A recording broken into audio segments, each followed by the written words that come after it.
જય માતા ખેડૂત મિત્રો, આજે તારીખ 30 જૂન 2025 આજની સવારની હવામાન અપડેટની અંદર માહિતી મેળવીએ તો ગુજરાતમાં આજે કયા ભાગોની અંદર વરસાદની સંભાવનાઓ છે. સાથે જ 4 જુલાઈથી ફરી ગુજરાતની અંદર ભારે વરસાદનો નવો રાઉન્ડ આવી રહ્યો છે. સાથે ગુજરાતની અંદર પવનની ઝડપ કેટલી જોવા મળશે, કેટલા દિવસ પવનનું જોર જોવા મળી શકે છે, તે ઉપરાંત હવે ગુજરાતની અંદર ક્યારે બરફનો રાઉન્ડ જોવા મળશે તેની વિસ્તારથી માહિતી મેળવીશું. ચેનલમાં નવા હોય તો ચેનલને સબસ્ક્રાઈબ કરી નાખજો અને વિડીયોને લાઈક આપીને તમામ ખેડૂત ભાઈને શેર કરી દેજો. હાલ મિત્રો ગુજરાતની અંદર છેલ્લા 2-3 દિવસથી વરસાદની તીવ્રતા ઘટી ચૂકી છે, પરંતુ હાલ સિસ્ટમોની વાત કરવામાં આવે તો એક ગુજરાત ઉપર સિસ્ટમ સક્રિય છે, તેમજ મિત્રો બંગાળની ખાડીમાં પણ બેક ટુ બેક સિસ્ટમો બની છે, તેમજ એક સક્રિય છે. આનો ટ્રફ હજુ ગુજરાત સુધી લંબાણેલો છે, જેના કારણે ગુજરાતમાં અત્યારે છૂટાછવાયા વિસ્તારની અંદર વરસાદની ગતિવિધિ જોવા મળી રહી છે. આજે મિત્રો 30 તારીખ દરમિયાન ગુજરાતના અમુક ભાગોની અંદર સારો વરસાદ પડી શકે છે. બાકી ગુજરાતના અનેક વિસ્તારની અંદર હજુ પણ વાદળોનો ઘેરાવો જોવા મળે તેવી સંભાવના હાલ જોવા મળી રહી છે. સૌથી પહેલાં મિત્રો આજના વરસાદની મિત્રો વાત કરવામાં આવે તો હજુ પણ ગુજરાતની અંદર વરસાદનું જોર જોવા મળશે, પરંતુ ઘણા બધા ભાગોની અંદર વરસાદની હાલ તો રજા લે તેવા સંજોગો દેખાઈ રહ્યા છે. આજની મિત્રો વરસાદની અપડેટ પ્રમાણે મધ્ય ગુજરાતની અંદર અમદાવાદ, ગાંધીનગર, આણંદ, બોરસદ, તારાપુર, ધોળકા, મહેસાણા, ગાંધીનગર, ખેડા એ ભાગ, તેમજ વડોદરા જિલ્લો.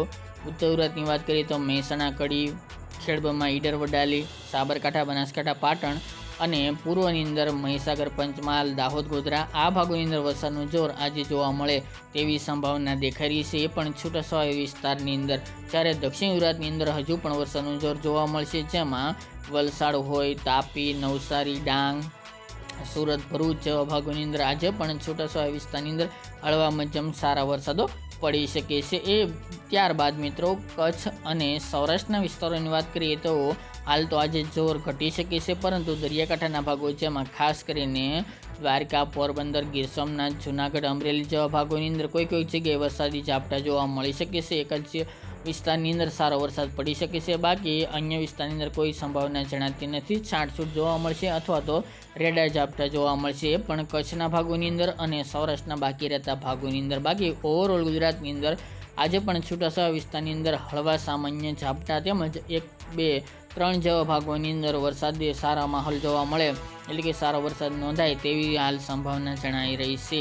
બાકી મિત્રો વાત કરીએ તો આગામી દિવસની અંદર 1 થી લઈને 3 જુલાઈ સુધી ગુજરાતનું હવામાન અમુક ભાગોની અંદર સારું જોવા મળશે, એટલે કે ખુલ્લું જોવા મળે તેવી હાલ શક્યતાઓ જણાઈ રહી છે. પરંતુ ગુજરાતની અંદર વરસાદ સંપૂર્ણપણે બંધ નહીં થઈ જાય. છૂટાછવાયા વિસ્તારની અંદર હળવા સામાન્ય ઝાપટા તો અમુક જગ્યાએ મધ્યમ ઝાપટા યથાવત જોવા મળે તેવી સંભાવના રહેલી છે, એટલે કે ઓલ ગુજરાતની અંદર હજુ પણ 2-3 દિવસ દરમિયાન વરસાદનું જોર સામાન્ય રહી શકે છે. ત્યારબાદ મિત્રો ફરી વરસાદની ગતિવિધિમાં વધારો થઈ શકે છે 3 અથવા તો 4 જુલાઈથી. એનું કારણ એ છે કે બંગાળની ખાડીમાં જે સિસ્ટમ બની છે તે ઉત્તર ભારત થઈને ગુજરાત સુધી, એટલે કે ગુજરાત પાસેથી પસાર થવાની છે, જેના કારણે ગુજરાતમાં ફરીવાર ભારે વરસાદ આવે તેવી શક્યતા હાલ વેધર મોડેલો જણાવી રહ્યા છે. તેમજ હવામાન વિભાગે આગામી 7 દિવસને લઈને ભારે વરસાદની પણ આગાહી કરી છે. આપણા મત પ્રમાણે સિસ્ટમ અનુસાર વાત કરવામાં આવે તો આ સિસ્ટમ ખાસ કરીને ઉત્તર ગુજરાતની સરહદી વિસ્તારોમાંથી પસાર થવાની છે, જેના કારણે મધ્ય ગુજરાત, પૂર્વ ગુજરાત, દક્ષિણ ગુજરાત અને ઉત્તર ગુજરાતમાં તેની અસર ખાસી જોવા મળી શકે છે. જો આ સિસ્ટમ ટ્રેક પ્રમાણે ચાલશે ઉત્તર ગુજરાત, પૂર્વ ગુજરાત થઈને, તો ગુજરાતના અમુક ભાગોની અંદર ભારે વરસાદનું પણ અનુમાન દેખાઈ રહ્યું છે.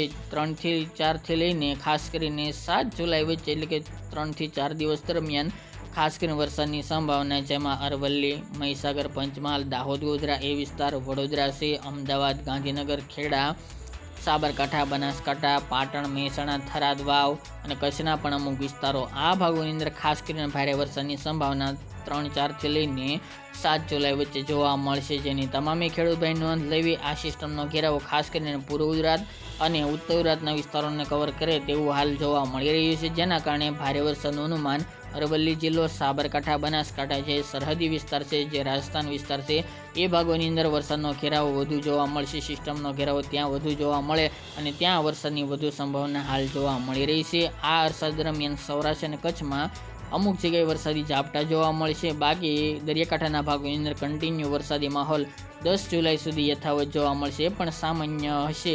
કોઈ ભારે વરસાદની સૌરાષ્ટ્રની અંદર અને કચ્છની અંદર હાલ સંભાવના જણાતી નથી જુલાઈ મહિનાના પ્રથમ સપ્તાહની અંદર. બાકી મિત્રો પવનનું જોર હજુ પણ 3-4 દિવસ દરમિયાન જોવા મળશે. ખાસ કરીને સૌરાષ્ટ્રના વિસ્તારોની અંદર 30 થી લઈને